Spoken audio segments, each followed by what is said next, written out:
Welcome back to Granbury TV, everybody. I'm here for another weekly Sheriff's Report, and today we're actually in the EOC. This is the new EOC being built right next to the Sheriff's office.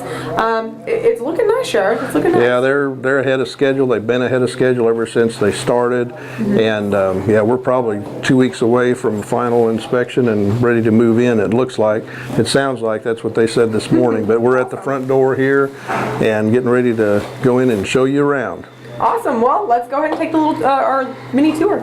Okay, folks, we're standing in the right to the left when you walk into the new EOC. Now, Sheriff, can you tell us what these rooms are that we're standing next to? Well, this will be the shortest way to get into the Emergency Operations Center, the actual room itself. And on my right over here is the radio room, so this is where the communication in and out of this building will come into. When we're staffed up and in a disaster or a drill, then we'll have somebody from dispatch in here, and the ham radio operators, they'll be in here. And this room off to the left, that's one of our conference rooms. Awesome. Well, let's go on ahead and take a look at the EOC. Okay, folks, now we're standing here in the EOC room. Sheriff, can you tell us a little bit about this? Well, this is the emergency operation right here, the center, and this is more than twice the size of what we have now. So this is going to be a great thing. We're going to be able to fit a whole lot more people in here, do a whole lot more things, monitor a whole lot more things. And then on top of that, this being double the size, back over off to my right is the conference room, the small conference room that we just went by, and over off the other side, then we've got a bigger conference room. So we're going to be able to have probably 8 or 10 people over here meeting, and then probably more than that, up to a dozen or more over in this room, and everybody can be meeting at the same time, plus in this room. And we've got the wall, this front wall, this is going to be the front wall all set up, so we'll have different monitors for TVs, smart boards, a lot of different things going on, so we can keep up with what's going on. Everybody can keep up with what's going on, and as a disaster unfolds, and what's going on in the world, the county around us. So awesome. Well, it looks like a great space. Now, are you only do you guys only use the EOC for emergencies in the county, or how does that work for the folks at home who don't really know how this works? Well, the Emergency Operations Center is set up for any disaster or drill that we might have in the city. This is a county facility, but if something happens big in the state and they ask us to activate, or we have to activate because we're part of it, then this is where the main center focus of things are going to be. And the judge will come here, the mayor can come here, councilmen, commissioners, law enforcement, fire, EMS, the leaders of all of that, so we can keep up with what's going on out there in the field at a fire incident, a law enforcement incident, mass casualty EMS incident, whatever it is, we can keep up with what's going on here, and then from here we'd communicate to the media, help control the situation, and talk to the state, talk to the governor's office if we need to. Awesome. Now, is there more of the building that we get to take a look at? Yep, and then now this is the center. We got the grant for basically this room and these conference rooms adjoining to this. But of course Hood County needed a new IT office. We're set up right now in the old jail. Right. And so that place is not in too good a shape, and so a third of this building is really going to be our new Hood County IT office. And awesome. So this wall back over behind here, that's where the server room is, and all the IT offices are going to be back over on this side of the building, and on the north side of the building is going to be other offices for the fire marshal's office. I'll be over here. So some of my administrative people will be over here. So we'll have a lot of things going on over here on a day-to-day basis. Awesome. Well, it looks great. I'm excited to see what the final product is. Maybe we can come over one more time after when it's closer, when it looks more furnished, I guess, and people can get a better feel for what it looks like. I'm sure you guys are going to want to show it off. But we appreciate the tour. It's awesome. Well, we can still look around if you want to. Let's go ahead on to another room. We'll follow you. Well, let's go into this big conference room over here. Okay, Sheriff, so this is the bigger of the two conference rooms we just talked about? Yeah, this is the biggest of the two conference rooms, so this is something that we've never had before. We've had meetings in our big main meeting room in the Emergency Operations Center, and then they got to the point where you couldn't hardly talk because everybody was trying to talk over each other. So this way we're going to be able to break the groups up into different size groups and still keep everything calm and organized in our main emergency operations center. So we can do so much more with this than we've ever been able to do in Hood County before. So hopefully, we've always done a great job keeping everything under control, but this will help us even more. Right. Awesome. Well, let's go ahead and walk down the hall and take a look at some of the offices you were talking about as well. So, Sheriff, this is the main hallway after you first come into the EOC, right? Yep, this main hallway, we just left the conference room and the front door is back behind us. Now we're heading towards some of the office. Awesome. So what's this office right here on the right? This right here on the right is going to be part of the fire marshal's office. And this is where the fire marshal deputies are going to be housed at, is in this room. And back over behind us here, or in front of us, that's where the fire marshal himself will have his office, and my office will be over in this other door off to the left. Awesome. So you and the fire marshal will actually be in the same building now for your offices. Yep, we'll be able to work together hand in hand, coordinating anything we need to. Great, awesome. And so that's what this whole area is right here that we're kind of looking at, is the fire marshal and sheriff offices. Yep. Well, folks, that concludes our tour here at the EOC. Again, Sheriff, this is an awesome place. It looks like it's going to be great for you guys. I know talking with you and other officials that everybody's super excited about it. I now see why everybody's so excited about it. Yeah, So, this is going to be real high-tech compared to everything we've had in the past. Bigger, lots more space to do a lot of different things with.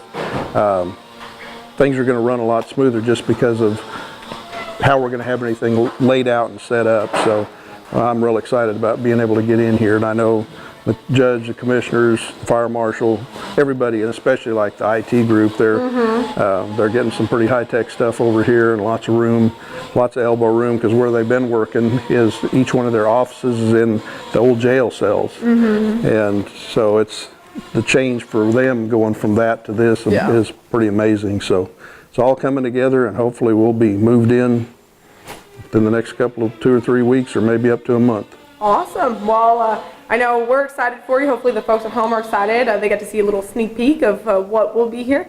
So now I guess it's on to our usual stuff we talk about every week. Do you have anything exciting that has happened this week? Some news to report? We just made it through the first of the year, New Year's Eve and everything, so a lot of people are always interested in how many people did you arrest? Right. And I didn't bring that email with me, but I knew we had close to 210 in the jail system.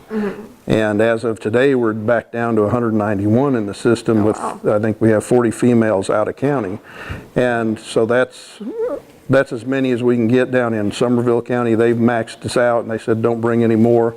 So any other females that come in are going to have to go over to Erath County. And but on New Year's Eve, we weren't as busy as I really thought we might be, but it was cold, and a lot of things, a lot of the PR that's been done, I think, is keeping people in homes and in places and keeping them off the roads. But we still had 17 in holding when I came to check on stuff at 8 o'clock by New Year's Day. So we had 3 that were arrested for DWI, 1 that was public intoxication. I think we had 5 arrested for possession of a controlled substance, a couple traffic warrants, some odds and ends, 1 assault. So a total of 17 in holding on New Year's Day. And then yesterday we had a dozen people in holding. So we've got them in, got them out, got them bonded out. So we got that jail count back down to about 191, I think is what it was this morning. So we're just about getting back to normal, and today's Friday, so we'll see what happens over the weekend. I guess so. Well, but it is going to be kind of cold, so maybe people will stay inside. Yeah, it seems like when they stay inside, sometimes too much togetherness, and they get to drinking and arguing and fighting, and then we have more assaults. Yeah, then we have assault calls. So, and that's kind of one of my first news calls let's here. hear about it. So we had a woman that was arrested for biting her boyfriend. So on the 27th, around 8 a.m., Hood County Sheriff deputies responded to the 1500 block of North Fork Road in reference to disturbance. Deputies discovered Karen K. Fowler, she's 42 years old, had bitten her boyfriend, 48 years old, during the argument that they were having. The victim was not seriously injured and did not go to the hospital, but Fowler was arrested and charged with family violence assault with previous convictions. So that's a felony 3. and bond was set at $5,000. So she's in a whole lot of trouble It sounds for like what it. she did. The assault got a little out of hand. And then we had a man arrested for choking his girlfriend on the 1st at 4:30 a.m. Deputies responded to the 3000 block at Hilltop in Oak Trail Shores in reference to an assault. Deputies discovered John David Cunningham, 24 years old, was drinking. Imagine that. Allegedly used his hands to choke his 23-year-old girlfriend during an argument they were having at their home at 4700 block of Peachtree Court. The victim was not seriously injured during the assault, but Cunningham was arrested and charged with family violence, assault, choking, and that's a felony 3. Bond set at $20,000, and he's still in jail. So, and that was New Year's Eve, still going on for them. So into New Year's Day. A little bit cold. Yeah. So everybody's inside, like you were saying. Then I had my Crime Stoppers. Where did it go? Oh, no, here's another one. And then we had a traffic stop that yielded an arrest on the 31st on New Year's Eve at around 9 a.m. The deputies conducted a traffic stop at the 3700 block of Valley Ridge Drive. During the stop, Barry Pinkard, Jr., 23, was found to be in possession of under a gram of meth. Pinkard was arrested and charged with possession of a controlled substance, state jail felony, and bond was set at $5,000. Pinkard is currently bonded out of jail, though, at the present time. And then what did I do with my... I thought I had... No Crime Stoppers this week? There it is. There we go. There It we was go. stuck together. Well, let's hear about our Crime Stoppers from the week. Hey, Crime Stoppers needs information on a burglary of a habitation. The burglary occurred at the 5600 block of Highland Court in Arrowhead Shores during the night hours of December 13, 2013. The suspect made entry into the residence while the victim was sleeping. The victim awoke and saw a male subject carrying out wrapped Christmas presents. The present was a Hewlett-Packard all-in-one print, scan, and copy machine. So, the Grinch that stole Christmas. Really? We're trying to find him. So anyone with information on this burglary of a habitation is asked to contact Crime Stoppers at 817-573-TIPS, or you may go online to Hood County Crime Stoppers website, hoodcountycrimestoppers.com, to submit a tip online, text tip to tip 129, plus your message to 274637. All tips remain anonymous. Upon arrest and indictment, you could receive up to a $1,000 reward. Well, hopefully somebody out there watching has some information on our real-life Grinch who stole Christmas. And hopefully you guys can catch him and bring justice to them. Yep. Well, again, Sheriff, thank you so much for the tour. I enjoyed it. I'm sure the folks at home enjoyed it. I know our camera crew here has enjoyed it as well. Do you have anything else before we wrap up today? No, just I'm glad you guys got to come over and see this. It's a busy place, a lot of stuff going on around us today. So I guess we didn't get into the IT side of the building, but we'll do this again maybe, or right when we first get it opened up and we have all the ceilings finished up and carpeting on the floor, and we can do this all over again. Sounds good. Well, we look forward to it. I'm sure the folks at home look forward to it. And thank you again, Sheriff, so much for this opportunity, and we will see you next week. Thank you. We'll see you then.